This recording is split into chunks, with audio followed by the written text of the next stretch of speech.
Eucalypts have been witness to countless changes in the Australian landscape.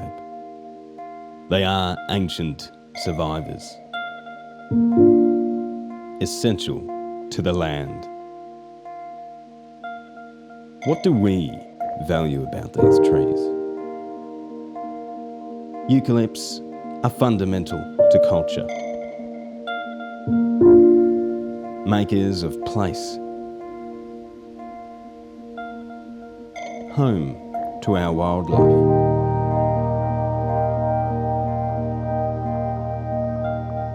The world is changing at a faster and faster rate, and our eucalypts are facing an increasingly uncertain future, one in which their fate will be intimately linked with our own.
There's always plenty going on in the Australian bush. No one day is the same as the next. And no one forest is the same as another. It is this diversity through time and space that provides an assortment of opportunities for organisms. As the forests change over time due to growth and mortality and so on and so forth, they may be suitable for different things. So, for example, they may serve, early on in the development of a stand, it might be really good habitat for, for some species of animal. However, over time, as the trees grow up, as some of the tree species in there die because perhaps they're short-lived, then the habitat value of that forest may get less and less and less, and ultimately no longer be suitable as habitat. Trees come and go. Natural disturbances, like fires, move through the landscape. And we humans also have a direct impact. Historical events have set these forests on a particular trajectory. And depending on the forest and depending on that trajectory, that might be a good thing for certain values, but it may not. And so forest management can play a role in making sure that somewhere on the landscape you have areas of forest that are coming into the structure and composition that you want in terms of your habitat. To think that you could just take a landscape and walk away from it and do nothing to it, and that you would get all of the habitat values all of the time is probably overly optimistic. As we've played a role in the past of our eucalypts, we now have a responsibility to manage their future. This responsibility has never been as great as it is now, under anthropogenic climate change.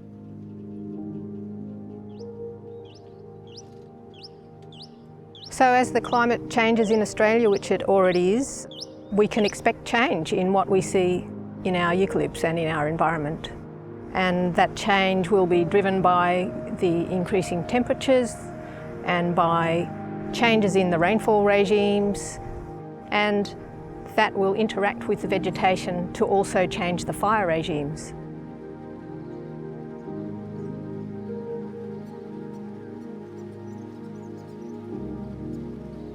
We are already seeing trees dying at landscape scales. The kinds of things we'd expect to see are not just an instant mortality. So there may be situations where you get a heat wave and the temperature and moisture situation is just too much for the tree and you could lose it all at once. But a more common scenario, I think, is you have multiple stresses acting on the tree, especially in a managed landscape. It will already have pressures on it from changes in the soil nutrient regimes, from fragmentation and clearing and more exposure to the winds around it, all sorts of other things. And what might happen is that the trees manage to survive all those other pressures, but climate change might come along as the last straw that breaks the camel's back.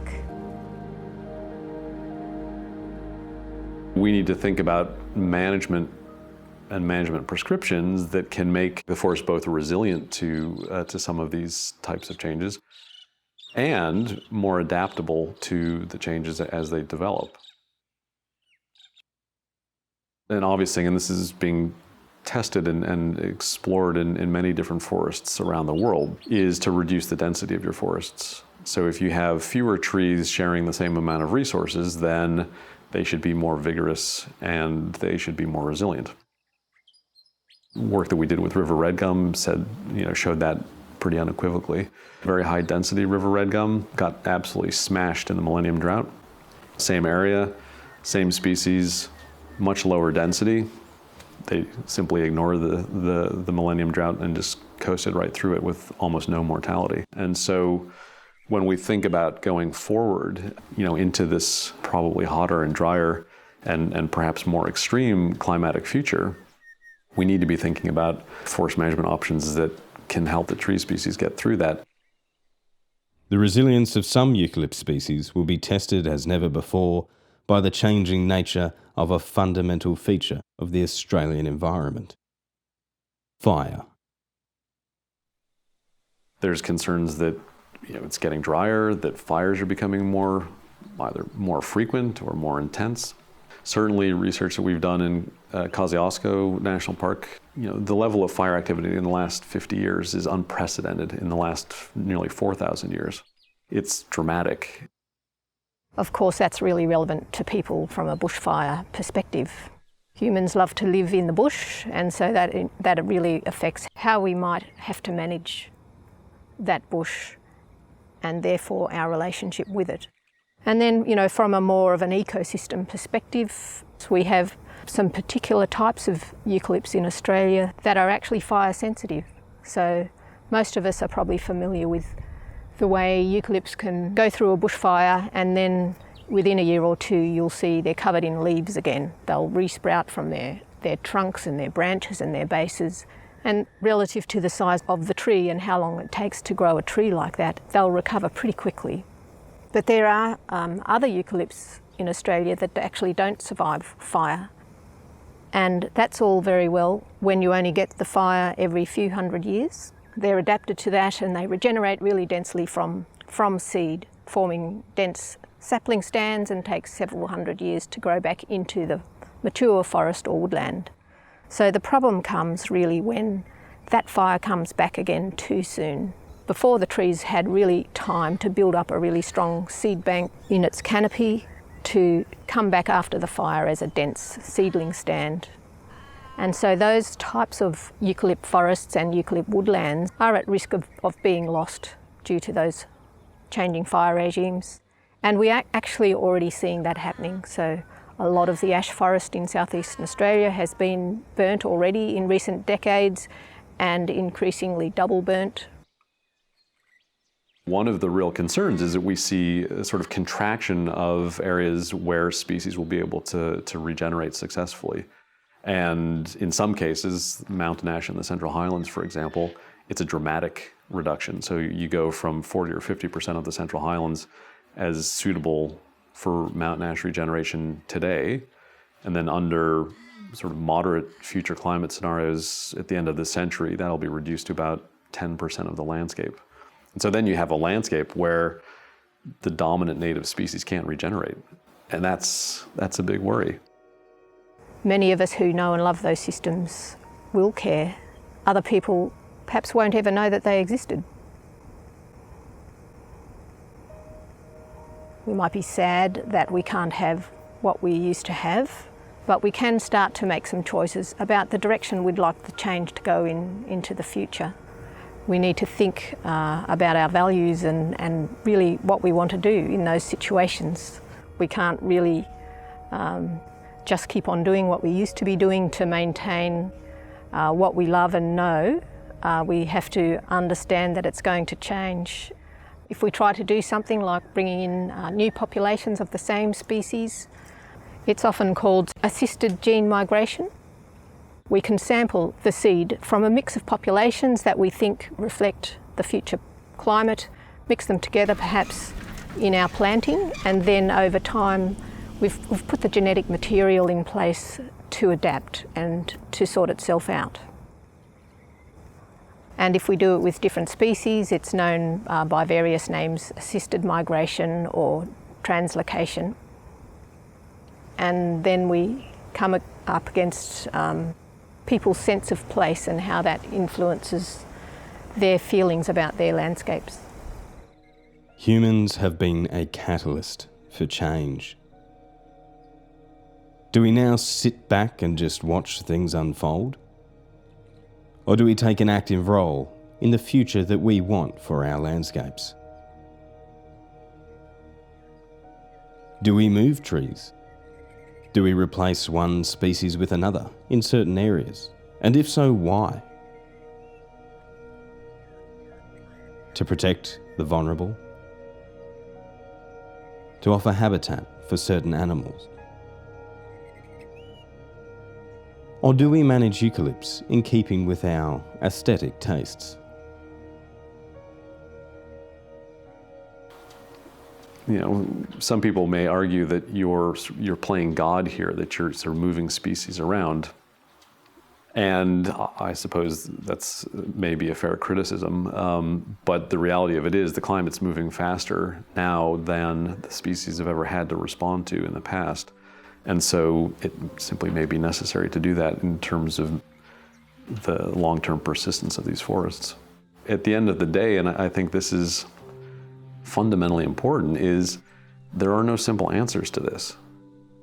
As we move forward in time, we're managing these forests for more and more things. Ecosystem values, be they carbon, timber, habitat, aesthetics, recreation, jobs, all of these different things. We're putting increasingly complex demands on these forests. We're asking more and more and more of our forests. And we value our forests, whether you are an environmentalist, whether you are a logger, whether you are a hiker. Lots of people value forests for lots of different reasons. And so trying to develop ways that we can manage our forests across large areas, landscapes, in such a way that we can meet these many demands for a variety of different values is important, and it's challenging. We aren't going to be able to intervene everywhere, but what we want to do is to make sure our ecosystems and our eucalypts are going to be in the best position to respond themselves. And that's by having healthy landscapes, large areas for things to move around, a diversity of habitats so things can find new places in the landscape where they fit.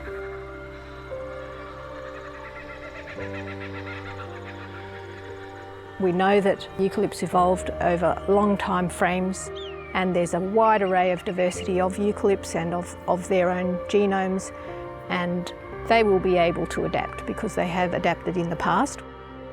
We may well lose things along the way, and we may want to shape things along the way. But as one of our most widespread and most prominent types of trees in Australia, I would still expect them to have a good future.